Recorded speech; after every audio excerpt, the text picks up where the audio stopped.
Buenas tardes nuevamente. Qué bueno que estén ahí todos y todas. Empezamos con las charlas de la tarde, ya en el último día del ERAC. Es un placer presentar a Leandro Cagliero, de la Universidad Nacional de Córdoba. Cagliero es profesor de FAMAF e investigador del CONICET. Eh, Nos va a hablar sobre representaciones fieles de álgebras de Lie de dimensión finita. Muchas gracias, Leandro, por venir y por participar. Bueno, muchas gracias a los organizadores, especialmente a Gastón. Realmente hacía rato que no me movía, muy agradecido del trabajo que han hecho y de la posibilidad de estar acá hablando de matemática. Así que, bueno, como dice Gastón, voy a hablar sobre representaciones fieles de álgebras de Lie de dimensión finita, y hacia el final de la charla contar un trabajo que hemos terminado recientemente con Nadina Rojas. Bueno, arranco, como vamos a hablar sobre representaciones fieles de álgebras de Lie, quiero contar un poquito la demostración, un esquema de la demostración del teorema de Ado. Fue su tesis en 1935, cuando estaban cobrando pleno apogeo los grupos de Lie, habían sido, por decir, descubiertos a principios de siglo, y estaba muy vigente la pregunta si los grupos de Lie, que son los grupos que tienen una estructura de variedad diferenciable, compatible con la estructura de grupo, con la multiplicación y la inversa, si eran subgrupos de matrices o no. Y la pregunta correspondiente a nivel infinitesimal es la de si las álgebras de Lie, si toda álgebra de Lie de dimensión finita es subálgebra de matrices. Bueno, tener una representación fiel de dimensión finita es sinónimo de ser subálgebra de matrices. Todas las álgebras de Lie que voy a hablar van a ser de dimensión finita, y al principio de la charla, mientras hable del teorema de Ado, que voy a hacer demostración o un esquema de demostración en todas las características, va a ser arbitrario, y luego vamos a ir a un cuerpo infinito o en principio, o mejor todavía, de característica cero. Bueno, entonces paso a contar un poquito de la demostración y de la historia del teorema. Para álgebras asociativas de dimensión finita, el teorema es obvio, porque si el álgebra asociativa de dimensión finita tiene un 1, la representación regular a izquierda nos brinda una representación fiel, y si el álgebra asociativa no tiene 1, sabemos que puede ser embebida en una álgebra asociativa que tiene 1, agrandando 1 más la dimensión, y entonces bueno, este teorema es casi automático para álgebras asociativas, básicamente gracias al 1, pero las álgebras de Lie nunca tienen identidad. Así que la misma idea, si uno toma la multiplicación a izquierda, que es la representación adjunta del álgebra de Lie en sí misma, esa representación puede tener núcleo, no va a ser fiel, el núcleo va a ser el centro, y bueno, por supuesto, esta idea anda, si tuviera centro cero el álgebra de Lie, entonces la representación ahí sí va a ser fiel, va a ser una representación fiel de la dimensión de G, pero bueno, el centro, como digo, puede ser no nulo. Y como que dejo un poco la pregunta así muy, muy abierta, si lo que no, es como que hemos terminado la demostración del teorema de Ado para el caso centro cero. Bueno, cuán general o excepcional es lo que nos queda por probar. Las álgebras de Lie semisimple, Emilio estuvo hablando mucho de álgebras de Lie semisimples, esas no tienen centro, justamente el centro es un ideal, ser semisimple es suma de simples, y los simples no tienen ideales, así que no tienen centro. En el otro extremo, las nilpotentes siempre tienen centro, y en el medio, bueno, hay una enorme diversidad, entre las cuales están las solubles, pero para que una álgebra de Lie soluble tenga centro, es como que hace falta de que ciertos autovalores simultáneos se anulen. O sea, es medio una casualidad de que una álgebra de Lie soluble tenga centro. O sea, tener centro es que ciertos autovalores sean simultáneamente nulos, y es medio raro, y ni hablar si es una álgebra de Lie en general, es rarísimo que tenga centro. O sea, centro tienen algunas raras y las nilpotentes. En cierto sentido, capaz que también pueden ser consideradas medias raras. Pero bueno, cierro así un poco esto. Hay miles de demostraciones del teorema de Ado, muy diferentes a la original de Hadot. Ya voy a decir un poco más de la historia. Hago un poquito de propaganda de este libro de Tao, en donde discute, bueno, el quinto problema de Hilbert. Enunciado en los términos de Hilbert, originalmente preguntaba si todo grupo continuo es diferenciable. Esa pregunta de Hilbert tiene muchas traducciones. Una de las más sólidas, modernas, es preguntarse si todo grupo topológico localmente euclídeo es un grupo de Lie. Esa es una versión, una interpretación del quinto problema de Hilbert. Y la respuesta es sí, eso se conoce de la década del 50. La realidad es como que ser grupo y continuo implica diferenciabilidad. Es muy pariente del resultado que si uno tiene un homomorfismo en los reales, continuo automáticamente es múltiplo es múltiplo escalar por X y te sale C infinito. O sea, ese hecho de que continuo lo extendés a los racionales y por continuidad termina siendo A por X, eso se generaliza a que todo grupo localmente euclídeo termina siendo un grupo de Lie, y es parte de lo que relata Tao de ese principio de por qué continuidad más una estructura adicional implica la fuerza de la diferenciabilidad. El libro es muy lindo. Yo leí bastante cuando era un borrador, él lo publicaba en su blog. Y bueno, ahora preparando la charla me enteré de ese premio. Existe ese premio que se ve que da la AMS la mejor prosa en libro. Bueno, el libro es muy lindo y contiene una prueba del teorema de Hadot, que es básicamente un poquito mejorada la prueba que contiene el Fulton y Harris, que es un clásico en el área. Tao dice, es una pequeña mejora de la demostración que ya aparece ahí, y él comenta de que le parece sorprendentemente ingeniosa la demostración que tiene este teorema, como se ve, como que pareciera que Tao esperaría de que hubiera una demostración más sencilla de este teorema, que insisto, en algún sentido casi ya lo hemos terminado, porque nos quedan las nilpotentes y algunas muy raras, culpa del centro. Bueno, un pequeño paréntesis que voy a ir medio rápido. Insisto, infinitesimalmente todo grupo de Lie es grupo de matrices. Globalmente los grupos de Lie no son todos grupos de matrices. Un ejemplo clásico y fácil de ver de que no es grupo de matrices es el cociente del grupo de Heisenberg dividido este grupo, subgrupo discreto central. No es grupo, lo voy a decir muy rápido, si alguien después quiere que diga más detalles, pero básicamente porque cuando tomo la diferencial en álgebra de Lie, la variable esta z corresponde a la exponencial de necesariamente un elemento que se representa nilpotentemente, y la exponencial, el grupo monoparamétrico que genera un elemento nilpotente es inyectivo. Entonces no puede ser que este n esté yendo a cero. Bueno, este caso podría ser, bueno, claro, justo el grupo de Lie de Heisenberg es simplemente conexo, ese sí tiene representación fiel, el cociente que tiene pi1z no es el que no, pero justamente lo opuesto sucede con SL2R. SL2R, que por supuesto es un grupo de Lie de matrices, así que sumamente tiene representaciones fieles en matrices, tiene pi1, ese tiene pi1z, y su cubrimiento universal, que es este SL2R tilde, no admite, no es un subgrupo de matrices, no admite ninguna representación fiel, y el motivo es porque toda representación del cubrimiento universal de SL2R se factorea a través del mapa de cubrimiento, así que nunca puede ser inyectivo, y la demostración de que se factorea es lo que hago acá.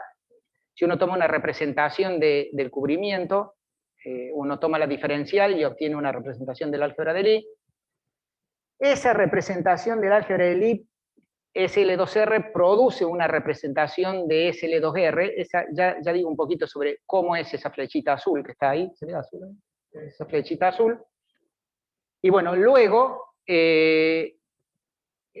cuando tengo la representación de SL2R, vía el cubrimiento, tengo una nueva representación del cubrimiento, que como las diferenciales coinciden, tiene que coincidir con la que partí. Pero la última que yo tengo, como es vía el cubrimiento, esta no es inyectiva, así que esta nunca podría haber sido inyectiva. Y sobre esta línea azul hay dos opciones. Una es saber la clasificación de las representaciones irreducibles de dimensión finita de SL2R.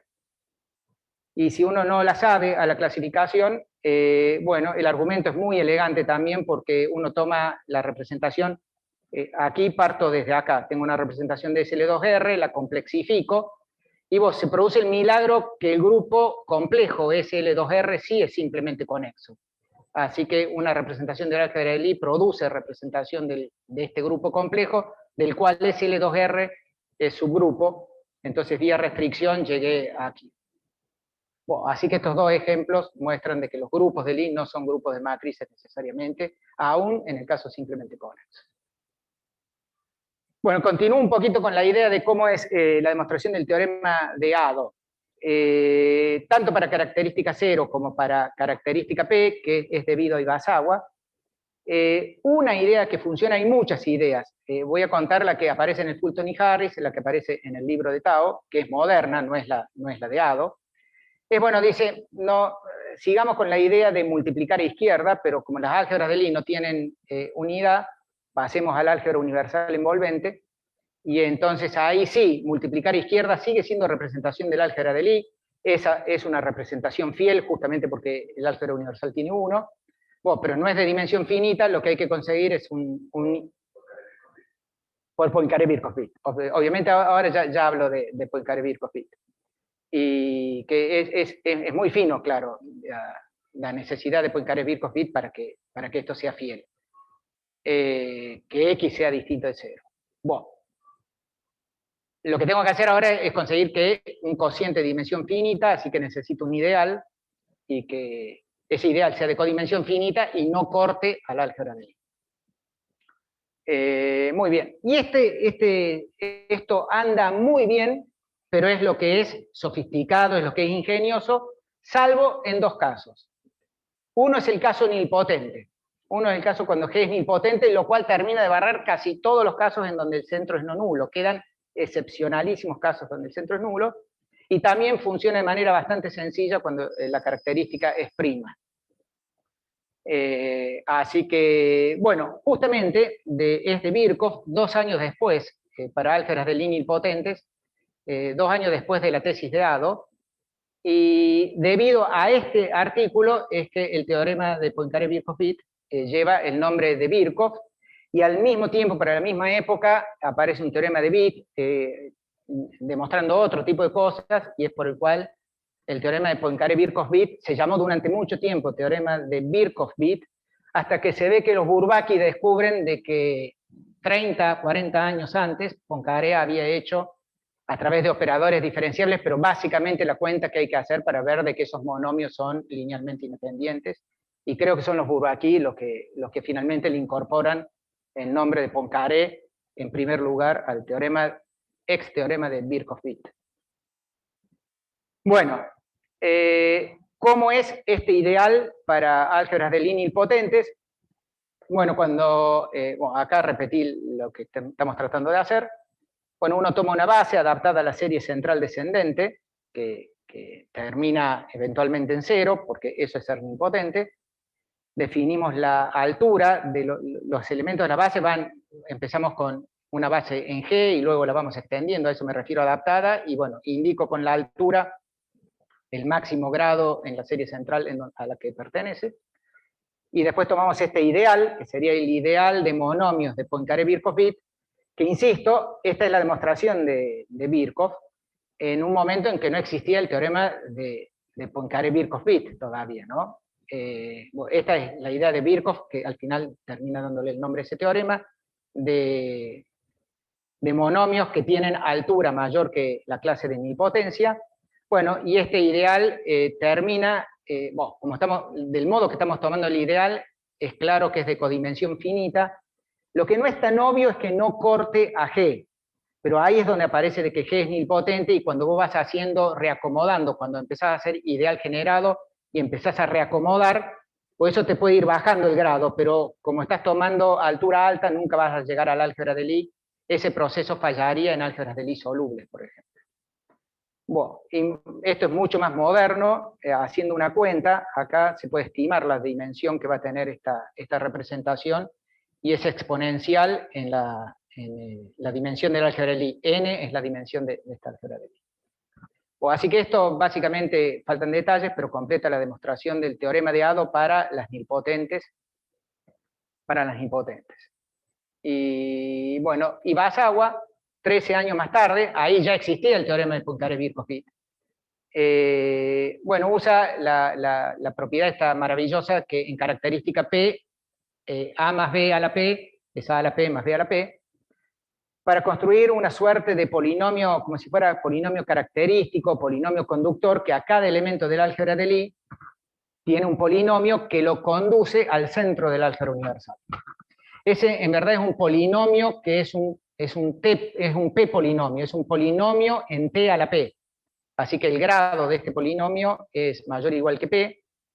Y bueno, tenemos este polinomio, entonces lo que ahora hacemos, tomamos una base del álgebra de Lie por el recién probado, hacía poquitos años, teorema de Poincaré-Birkhoff-Pitt. Esto es una base, son linealmente independientes estos monomios. Y entonces tomamos ZI, el elemento que le corresponde a cada uno de los elementos de la base que están en el centro, y tomamos este ideal generado por estos elementos centrales en el álgebra universal. Bueno, acá medio al revés, acá es medio rápido de que esto no corta al álgebra de Lie, justamente porque estos Z son polinomios en los XIs, que son polinomios de grado alto, y lo que hace falta ahora es ver que tiene codimensión finita, pero eso justamente sale gracias a Poincaré-Birkhoff-Pitt, y que gracias a que estos ZIs son polinomios en los XIs, yo puedo reemplazar los grados altos en estos monomios por elementos en el ideal, más algo de grado más bajo, ¿no? Entonces queda que esto genera el álgebra universal, y el cociente queda generado por las potencias de grado bajo. Así que esto completa el esquema de la demostración para característica prima. Bueno, así ha quedado la demostración de este teorema tan sofisticado para casos muy excepcionales que, bueno, eso no hago ahora, pero esta misma idea evoluciona y anda bien también. Pero es lo que es muy ingenioso. Bueno, acá les dejo un poco de las citas que venía diciendo, la tesis de Ado en el 35, que digo, fue muy celebrado este resultado, y me parece que rápidamente grandes matemáticos intentaron, era muy difícil la demostración, así muy analítica, trataban de redemostrarlo para confirmar de que estuviera bien. Birkhoff hace para las nilpotentes.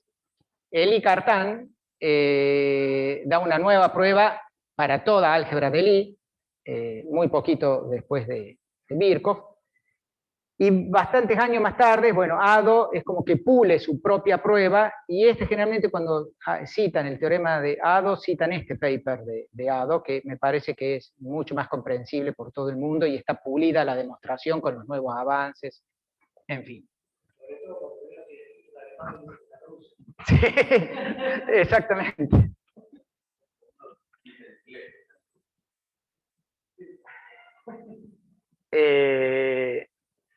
Bueno, dije ya Iwasawa, que ya tiene la fuerza de Poincaré-Birkhoff-Pitt funcionando, y la primera demostración puramente algebraica es de Harish-Chandra. Él publica 2 artículos.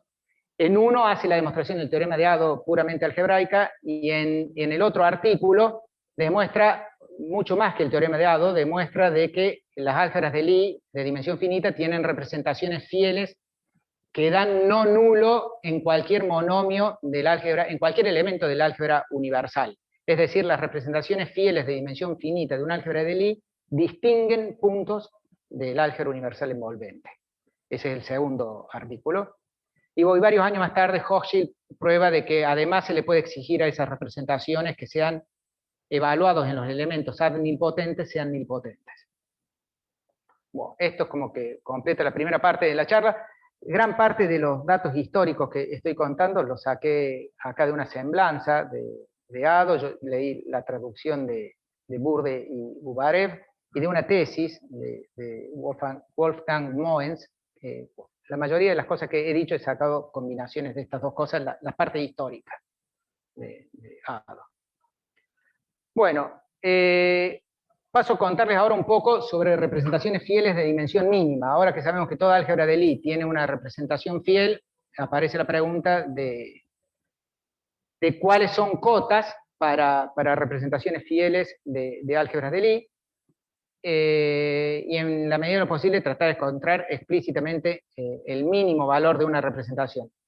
Ya más adelante voy a decir un poquito de motivaciones y lo que terminó disparando el estudio de esto, pero arranco diciendo que, claro, si uno se sale del ámbito semisimple, en donde las representaciones están todas clasificadas, es caótica la teoría de representaciones de álgebras de Lie, es salvaje. Entonces como que hay mucho búsqueda a través de distintos caminos de seleccionar subclases de representaciones de álgebras de Lie no semisimples que en algún modo sean más o menos tratables.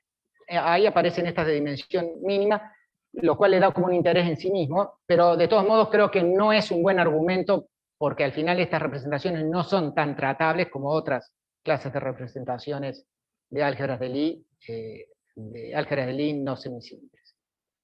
Bueno, me paso a característica cero, n va a ser la dimensión del álgebra de Lie, y recién ya mencioné esta cota superior, que es la que proviene del teorema de Birkhoff para nilpotentes.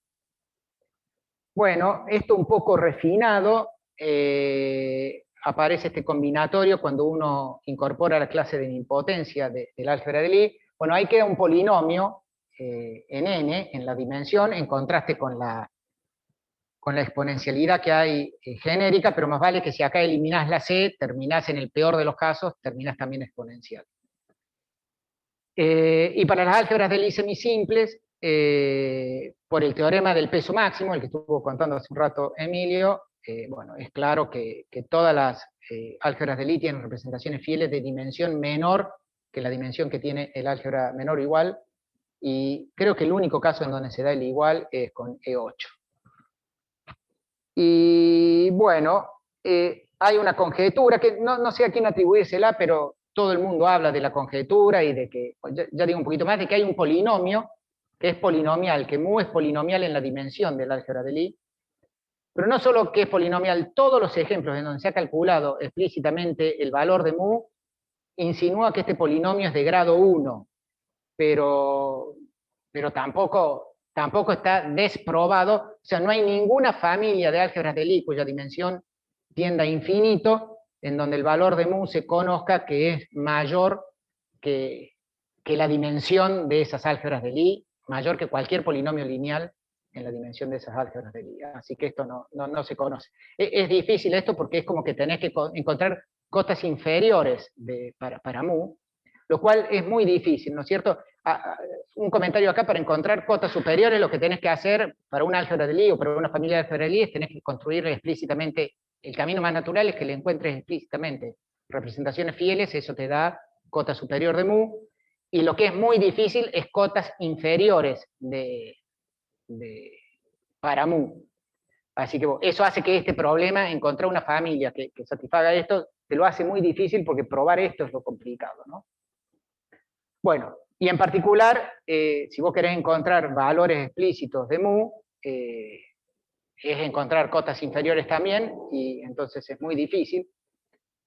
Bueno, Schur había hecho para las álgebras de Lie abelianas, había probado que básicamente mu es del orden de la raíz cuadrada de n.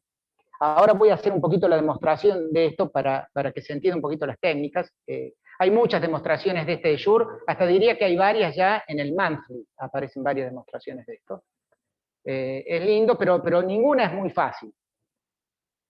Mucho más moderno, y es como que se disparó después de la década del 80 el interés de calcular mu, y en un ratito también digo por qué. Para el álgebra de Lie de Heisenberg se sabe que la representación canónica del álgebra de Lie de Heisenberg es la de dimensión mínima, que da del orden de la mitad de la dimensión del álgebra de Lie.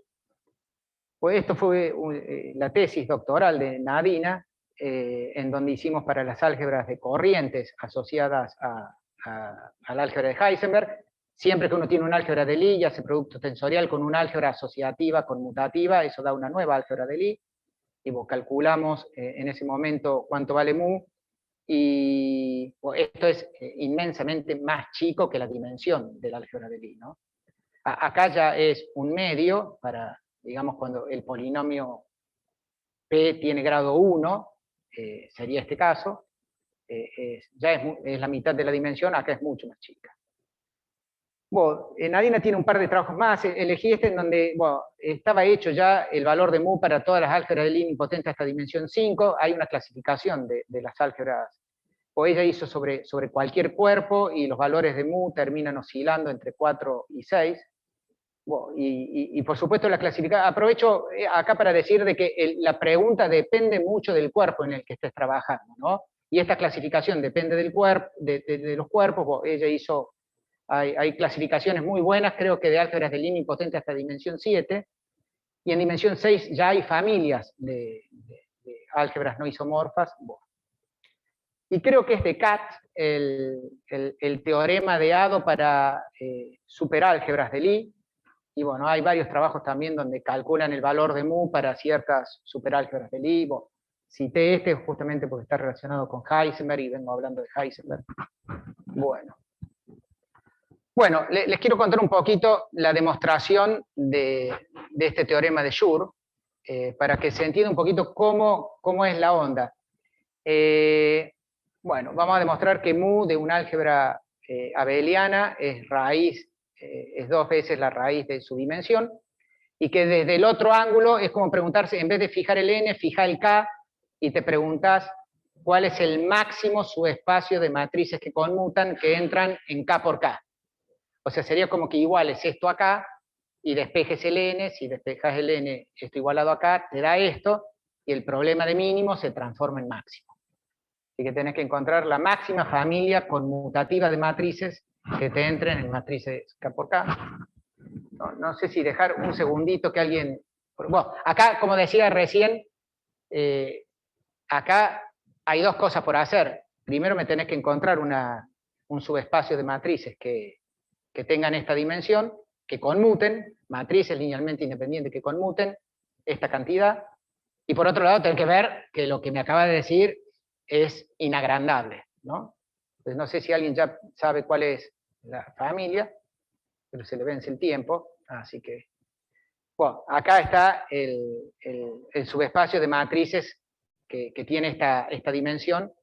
Pues lo hice para K par, pero si es con K impar, bueno, en vez de ser cuadrado, esta parte sombreada va a ser casi cuadrada. Entonces pones la identidad, ese es el más 1, y acá tenés el K cuadrado sobre 4, así que acá tenés un posible subespacio de esa dimensión. Y bueno, entonces ahora queda por probar lo que viene en la parte difícil, que es que no podés obtener nada más grande que esto. Bueno, entonces la demostración arranca así, más o menos todas las demostraciones son más o menos de esta onda. Si vos tomás un subespacio que sea maximal, entonces tomás la descomposición de Jordan de cada una de esas matrices, y la descomposición de Jordan, la parte semisimple y nilpotente, son polinomios en esa matriz, y por lo tanto conmutan con todo lo que cada una de esas matrices conmute, así que eso lleva casi directamente a que podéis imaginar que C es suma directa de un subespacio de matrices semisimples más uno nilpotentes que todas conmutan entre sí, dado que es maximal el C. Entonces luego, bueno, descompones FK como suma de subespacios comunes con respecto a la parte semisimple, y como conmutan, esos son preservados por las matrices nilpotentes. Entonces te ha quedado todo como estructurado en bloques, y luego esta función es como cóncava hacia arriba, digamos, una cosa así, y eso hace de que el peor de los casos es que haya habido un solo bloque.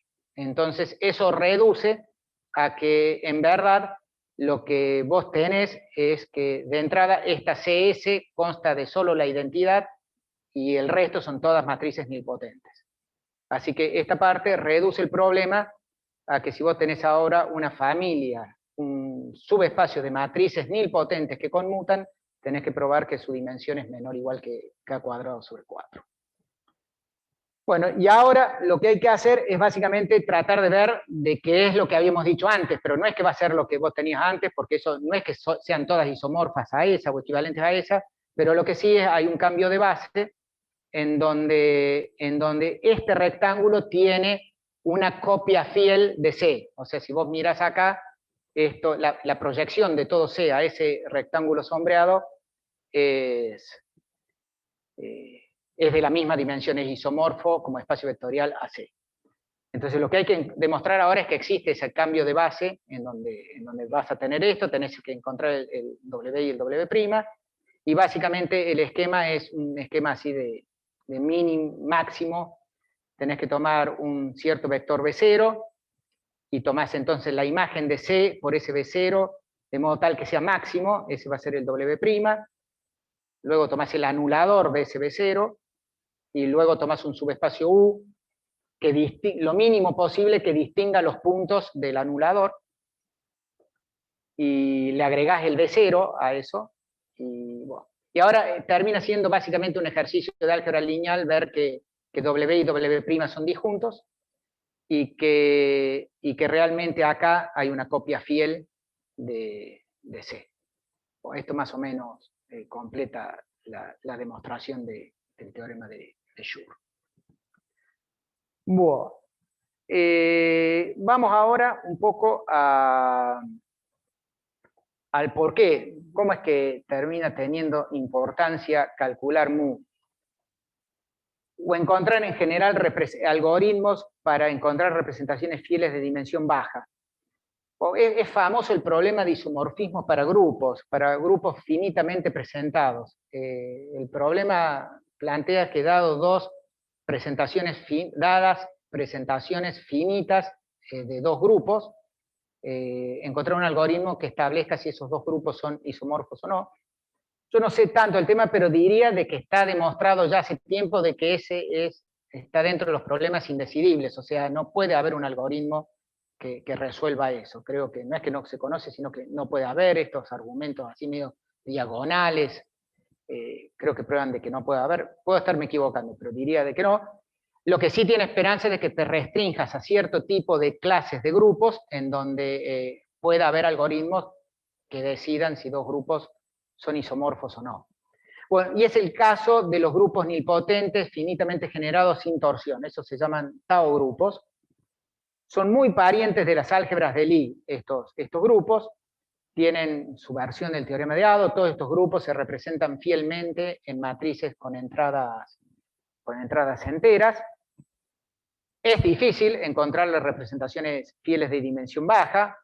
Bueno, la longitud de Hirsch vendría a ser lo que sería la dimensión en la versión álgebra de Lie. Y bueno, fue muy celebrado en la década del 80 un algoritmo a través del cual, dada dos representaciones, o sea, dos grupos que vienen realizados como subgrupos de matrices en un mismo K, el algoritmo ahí decide si esos dos grupos son isomorfos o no. No hay que darlos con generadores y relaciones, sino que tenés que dar la representación. Así que eso, bueno, eso disparó la búsqueda de algoritmos que a través de dada una presentación de lo finita de un grupo, encontrarle una representación fiel con el K lo más chico posible, por supuesto, para que sean eficientes los algoritmos. Pues como les digo, es muy pariente, todas las técnicas, todo acá tiene mucho parentesco con álgebras de Lie. Está explicado en un libro clásico de Sigal, el mismo autor del algoritmo, sobre grupos policíclicos. Bueno, y simultáneamente, Milnor y Auslander, más o menos para la misma época, buscaban estudiar cuáles son los grupos que aparecen como pi1 de ciertas variedades compactas. Bueno, estaban estudiando estas variedades compactas planas, afinmente planas, y bueno, la no existencia de ciertos grupos fundamentales, ellos lo terminan relacionando con la existencia de álgebras de Lie que tengan representaciones fieles grandes comparados con la dimensión. Y de hecho que conjeturaron ellos de que la mínima representación de un álgebra de Lie es de dimensión menor que la dimensión del álgebra de Lie más 1, para las nilpotentes, ¿no? Todo lo que estoy diciendo acá es para nilpotentes, o sea, acá debería haber puesto álgebras de Lie nilpotentes, tal que...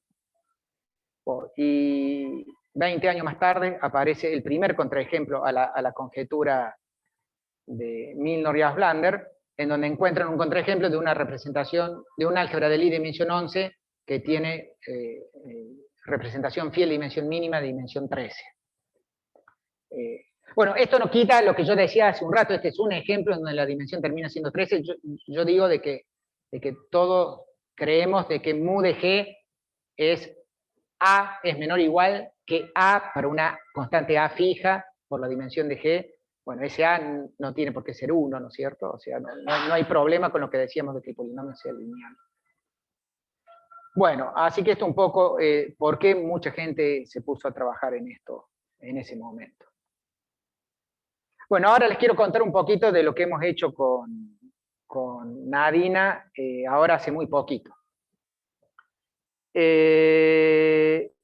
Bueno, es como un problema clásico dentro de las familias destacadas para encontrarles el valor de mu, es el de las álgebras nilpotentes libres, encontrarle mu a las álgebras C pasos nilpotentes libres, porque esas tienen una enorme conexión con los grupos nilpotentes libres. Entonces, por eso es que es interesante tratar de calcularle mu a las C pasos nilpotentes libres. Y con Nadina hacemos para las dos pasos. Así que les cuento muy rápido acá un poquito repasar álgebras de Lie libres. Bueno, el álgebra de Lie libre sobre un espacio vectorial satisface esta propiedad universal, donde acá F es una transformación lineal a un álgebra de Lie.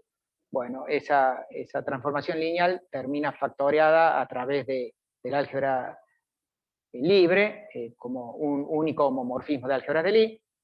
Bueno, por supuesto hay que probar de que tal objeto universal existe. Hay varias formas de probarlo y uno es tomar el álgebra tensorial, tomar el álgebra de Lie asociada al corchete de los tensores y tomás la subálgebra de Lie generada por el espacio vectorial.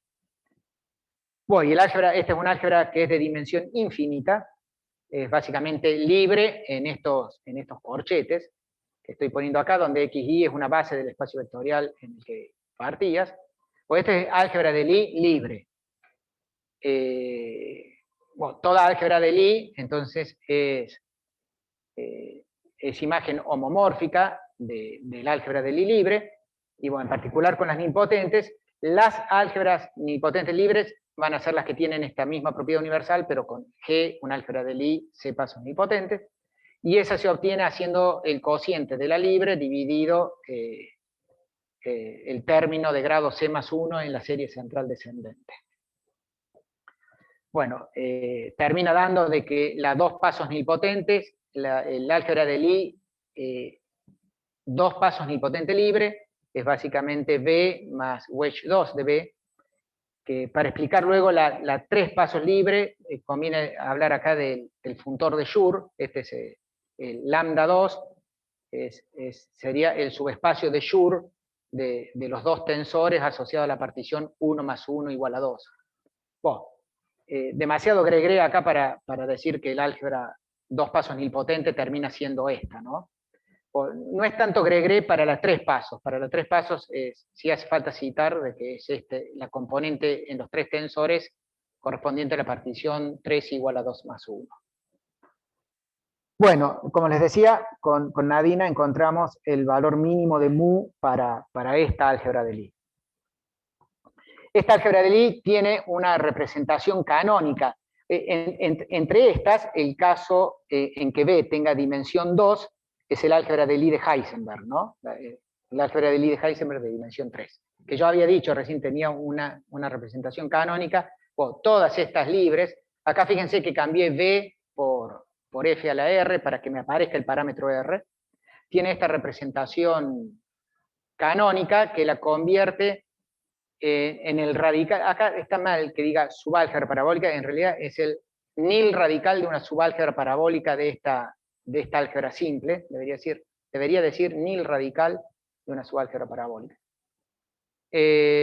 Bueno, este es el espacio vectorial, que está copiado acá abajo, porque son matrices ortogonales, y este es el wedge 2. Esta representación, bueno, tiene dimensión 2R más 1. Bueno, esta está lejos de ser la de dimensión mínima, de hecho que ni para la Heisenberg, si pongo R igual a 2, esta me da de dimensión 5, mientras que la Heisenberg tiene de dimensión 3, la representación de dimensión mínima. Y bueno, el resultado es el siguiente. Es como que este número que estamos viendo acá, esto tiene tamaño 2R más 1, al final es como que mu termina siendo del orden de raíz de 2 por R, 1,41 por R, es el tamaño mínimo de la dimensión, bueno, acá está un poquito tabulado.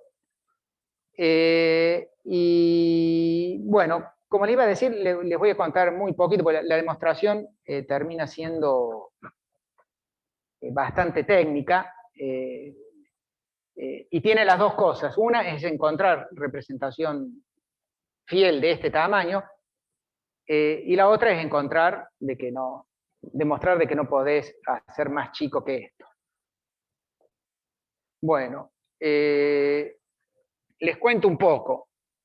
Nos llamó la atención un poco, es sorprendentemente bajo, o sea, no sé si es como que quizás para explicar bien el sorprendentemente bajo, a nuestro punto de vista capaz que hay que estar más involucrado con la demostración, pero a ver, trato de decir un poco, claro, porque quizás alguien me diga, che, bueno, tenías 2R más 1, que te hayas pasado de 2R a 1,4R, ¿por qué te parece tan bajo? Pero bueno, en fin, voy a tratar de explicar un poco que sí, que es bastante más bajo. Por empezar, claro, es obvio que mu del álgebra de Lie libre va a ser más grande que mu de cualquier subálgebra, en particular de su centro, y su centro, por el teorema de Schur que probé hace un ratito, dice que mu de la dos pasos libres tiene que ser más grande que este número acá, que es casi igual que este, es casi igual. De hecho, ¿qué es lo que materializo acá al fondo? O sea, mu del álgebra de Lie libre, dos pasos, es del orden de mu del centro de él. Entonces, claro, bueno, esto en parte de que el hecho de que ahora esté siendo el centro es un paso nilpotente, ahora que sea dos pasos nilpotente, es como que no complica en nada el tamaño de las representaciones de dimensión mínima que tiene que haber. Y bueno, por otro lado, claro, provocó lo siguiente, que, claro, está la demostración de las dos cotas. Para probar de que efectivamente mu del álgebra de Lie dos pasos nilpotente libre es mayor o igual que esto, la demostración es medio parecido, es mucho más sofisticada, ¿no? Pero es medio parecido a lo que conté con Schur. Hay que encontrar cierto sector en donde por algún motivo yo voy a terminar encontrando una copia fiel y eso me va a dar la cota inferior. Claro, lo que sí acá hay un huevo y una gallina, porque vos querés acotar por debajo por lo que vos creés que es el valor de mu, entonces tenés que saber cuál es el valor de mu para ponerte a trabajar y que te vaya a salir la demostración de que tiene que ser mayor que lo que vos querés. Bueno, de hecho que uno va encontrando representaciones fieles medio experimentalmente, computacionalmente, empezás a tirar y vas viendo y es como que el número lo venís adivinando. Bueno, una vez que adivinamos cuál era el número, como es sabido, que lo más difícil es probar de que después mu es mayor o igual que eso, porque después te va a ser fácil encontrar la representación fiel. Bueno, nos dedicamos un buen tiempo hasta que nos salió ver de que la dimensión tenía que ser mayor o igual que lo que la computadora nos tiraba que tenía que ser el valor explícito de mu. Así que cuando teníamos listo ya el paper, ahora solo teníamos que encontrar explícitamente las representaciones, nos llevamos la sorpresa, y ahí un poco también lo sorprendentemente bajo, es que el número es tan bajo que no nos salía a encontrar representaciones fieles. O sea, es raro, la compu te las tira, pero ahora yo tengo que dejar R libre y tengo que decirte explícitamente cuál es la representación fiel que anda. Como te lo dije con la Beliana, poné en este cuadradito. Bueno, más vale que la onda, soy más preciso con lo que estoy diciendo de tirar al azar, así. es como que, copiando un poco la idea de esta, acá fíjense que acá es como que tenemos esta columnita del medio 1, y acá sobra un montón de espacio porque está lleno de ceros, ven que acá está lleno de ceros y luego están repetidas, o sea, acá la mitad del espacio que hay acá está desperdiciado. Bueno, entonces la idea es decir, bueno, busquemos un A y un B, y un P que no necesariamente tenga que ser 1, en donde podamos hacer, lo fundamental es que quepa este wedge 2 aquí, o que quepa y consuma de A más B lo más chico posible, termina siendo que tiene que ser cuadrado esto. Así que es como que medio el A y el B tendrían que ser del tamaño la raíz cuadrada de la dimensión de este espacio. Bueno, pero luego, claro, suponete que vos pones que A y B sean este tamaño, digamos, casi esta raíz cuadrada, más vale que es, por eso lo pongo entre comillas, no va a ser cuadrado, lo va a tener que acomodar lo más chiquito posible, el rectángulo más cuadrado posible que puedas poner acá. Bueno, y lo que nos pasa con la compu es que vos agarrabas entonces y ponías R matrices aquí, con P igual a 1 no andaba, con P igual a 2 andaba, y entonces así es que terminamos adivinando cuál es el valor de mu. Bueno, entonces ahora el problema termina reducido a decirme cómo pongo acá n matrices con P igual a 2 y A y B que sean este número, insisto, tienen que ser enteros. Tenés que poner el rectángulo más pequeño, más cuadrado posible, en donde tengas lugar para R sobre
¿Me escucha?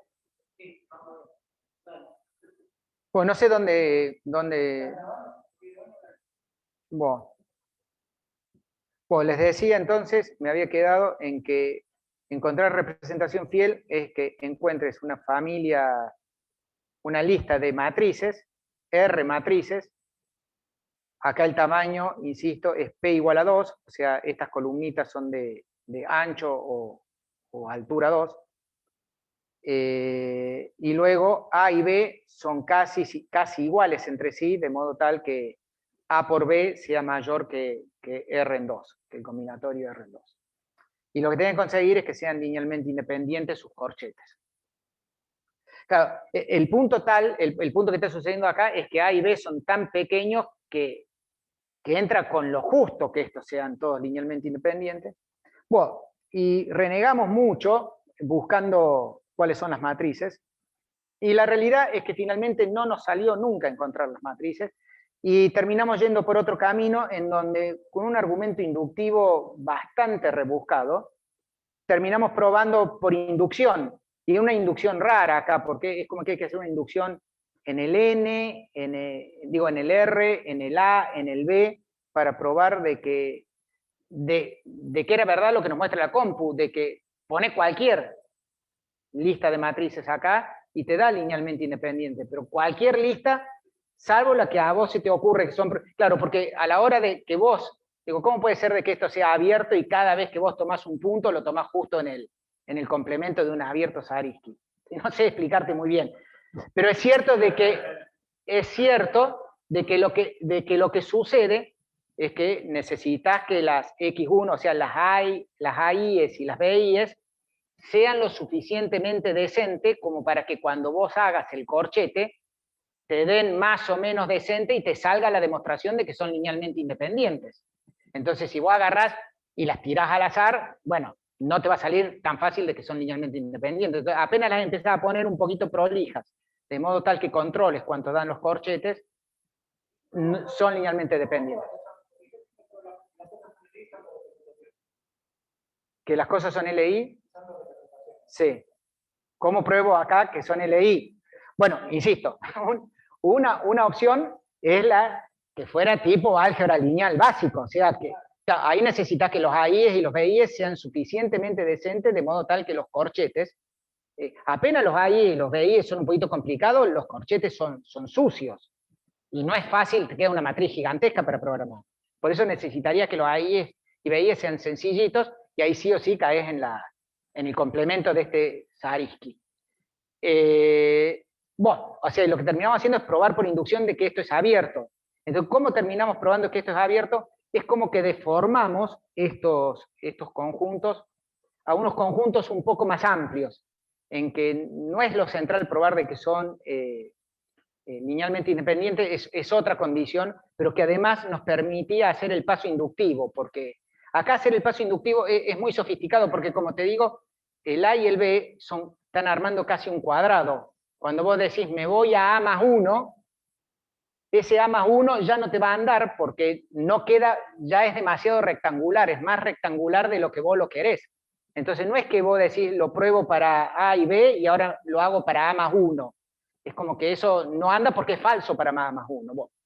Entonces, y luego ahí, con ciertos argumentos de que la independencia lineal es testeado por un determinante, y entonces en un punto extremo que no sirve, pero en ese punto son linealmente independientes, no nos sirve, son linealmente independientes porque hay un determinante que es no nulo, bueno, pero eso está deformado de una forma, entonces para casi todos los valores del parámetro son linealmente independientes, porque justamente es determinante distinto de cero, y entonces como que elegí cualquier valor del parámetro y van a seguir siendo linealmente independientes, y eso nos permitía ir probando de que estos conjuntos eran abiertos Zariski.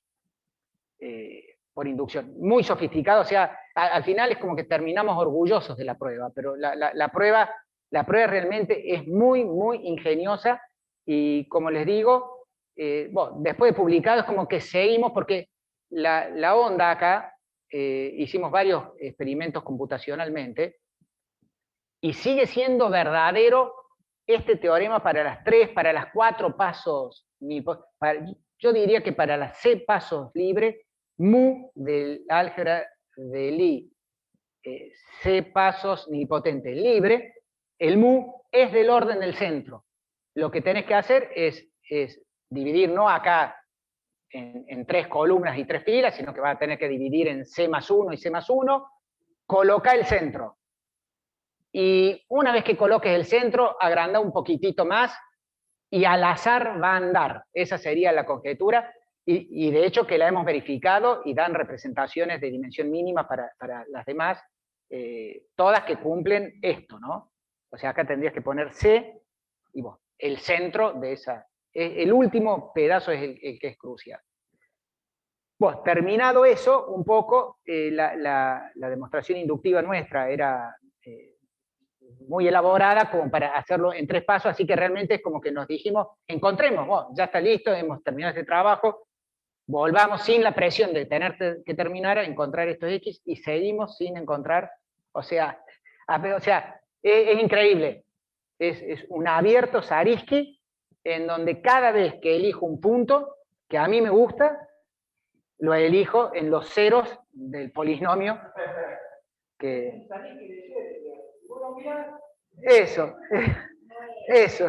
Si vos lo miras, claro, hay una constante de, ¿cómo se llama?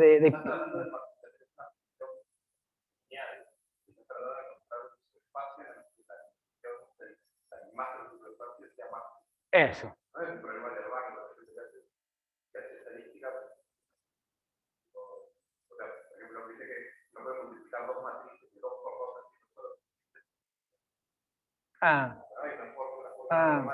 Sí.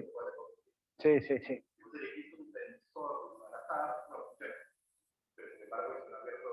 Claro, entonces, claro. Bueno, ahí está, parecido.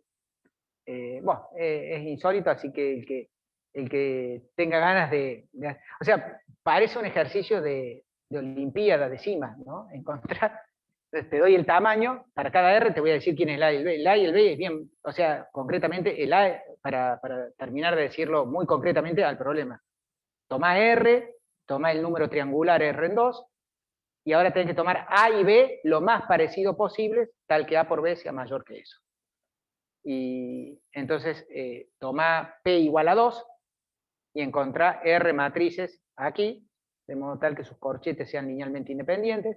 Desde ya te advierto, el espacio es mínimo, o sea, porque justamente has tomado muy con lo justo. Bueno, si te sentís con que tenés buena intuición, capaz que los encontrás. Todo lo que hemos probado, no hemos encontrado. Bueno, eso es todo. Muchas gracias.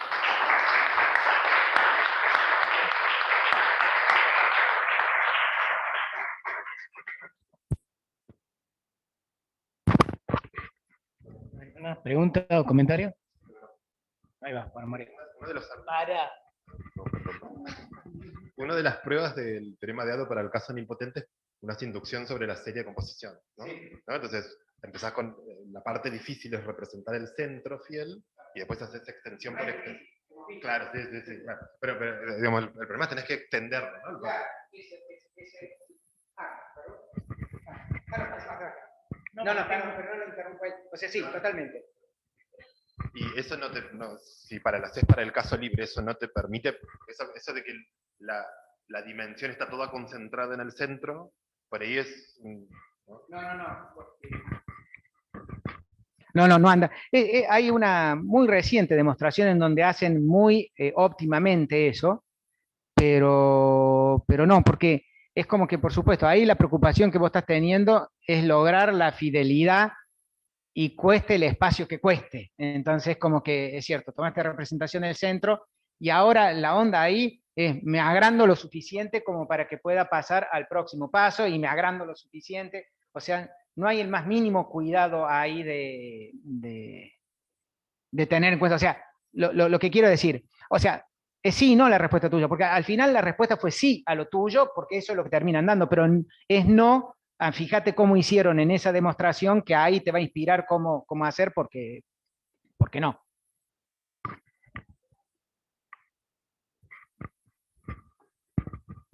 Dice Noelia Agras, cuando tabulaste los valores de mu, hay valores que no aparecen.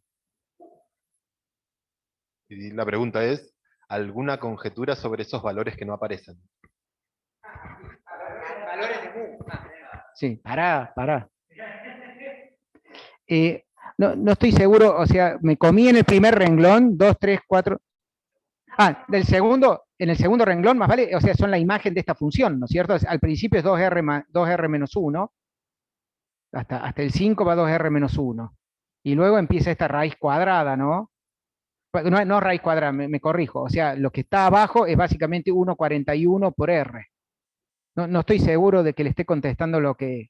O sea, los números que aparecen en este segundo renglón, no sé, en cierto sentido sabemos bien cuáles son estos. Pero no estoy seguro de estar contestándole lo que me quiere preguntar, que me repita. Que me repite, sí, que me repita la pregunta. ¿Es perfecto? Sí, bueno, bárbaro. ¿Alguna otra pregunta? Pablo.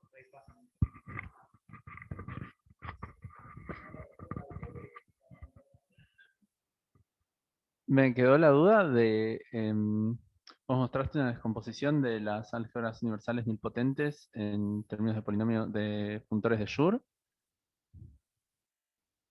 Esa. Este, ¿se sabe en general? ¿Hay como una fórmula cerrada para la descomposición del caso general? ¿Y se puede describir de manera más o menos simple?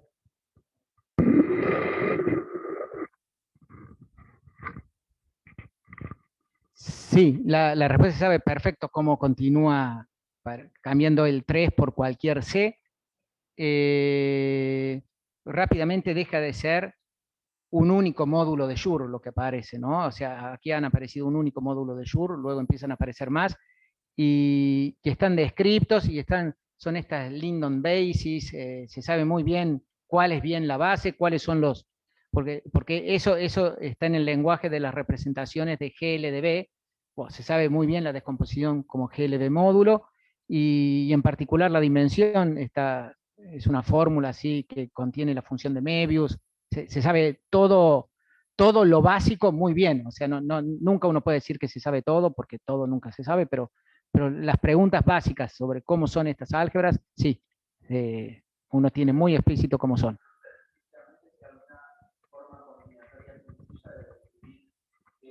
¿Cuáles son explícitamente las particiones? No estoy seguro, pero diría que sí, a raíz de que creo que hasta la fórmula de la dimensión, que es explícita, debe estar relacionada con los módulos que aparecen ahí. O sea, es como que ahora fuiste mucho más preciso al decirme una fórmula combinatoria que me diga exactamente cuáles son las particiones que van a aparecer ahí de tamaño n. No me acuerdo, o sea, creo que sabría la respuesta si sí o no, y no me estoy acordando ahora si es explícita la fórmula de cuáles son las particiones, pero no hay dudas que voy a agarrar y decir quiero trabajar en la 10 pasos nipotentes y se sabe perfectamente cuáles son las 10 particiones de 10 que hay ahí. ¿Está bien? Pero no estoy contestando del todo satisfactoriamente tu respuesta porque no sé. Porque eso es la componente de grado algo del álgebra de libre, ¿no? En término enésimo es la cohomología del arreglo de trenzas, por ejemplo. El último coso de cohomología. Entonces hay formulitas totalmente concretas. No sé cuán explícita va a terminar siendo esa, pero está la descripción. Uno conoce, hay fórmulas en términos de particiones, representación y todo. Sí.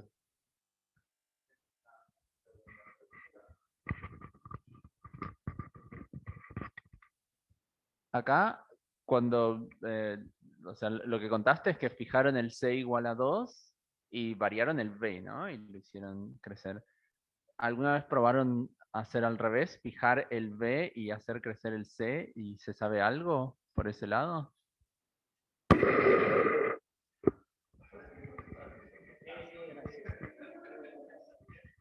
Sí, rápidamente probamos fijar R igual a 2, o sea, tomar dos generadores y, bueno, nos pasa esto, o sea, con dos generadores, claro, a uno le parece que con dos generadores vos mantenés la cosa bajo control de chiquita, pero es inmenso luego, o sea, a medida que dejas el C que avance, es inmenso. Es cierto que el grupo que termina quedando ahí es GL2, que es un grupo muy sencillo, en fin, pero hicimos muchos experimentos. Lo que pasa que te digo, es como que, y termina pasando esta fórmula de acá, experimentalmente es esta fórmula, ¿no? Esta fórmula de aquí. O sea, hemos hecho representaciones fieles y básicamente coloca el centro y luego agregás un par de columnitas más y el centro te ocupa casi todo el espacio y luego agregas un par de columnitas más y obtenés todo. Pero, bueno, entonces hemos probado y no nos ha salido, sería la respuesta. Y en el fondo termino sintiendo de que si hiciéramos un buen progreso con R igual a 2, ponele, y C igual a 3, capaz que nos andaría con R arbitrario y C igual a 3. Y si hiciéramos un buen progreso con R igual a 2 y C igual a 4, capaz que después liberas el C. O sea, es como que, bueno, en fin, la respuesta es sí, hemos probado, pero no tenemos nada muy en concreto, más que la conjetura de que esto anda bien. Hay varios artículos del lado de grupos en donde hablan de esto de tomar representaciones al azar. y que las representaciones al azar andan. ¿Alguna otra pregunta o comentario? ¿En el chat? ¿No? Bueno, agradecemos entonces a Leandro de nuevo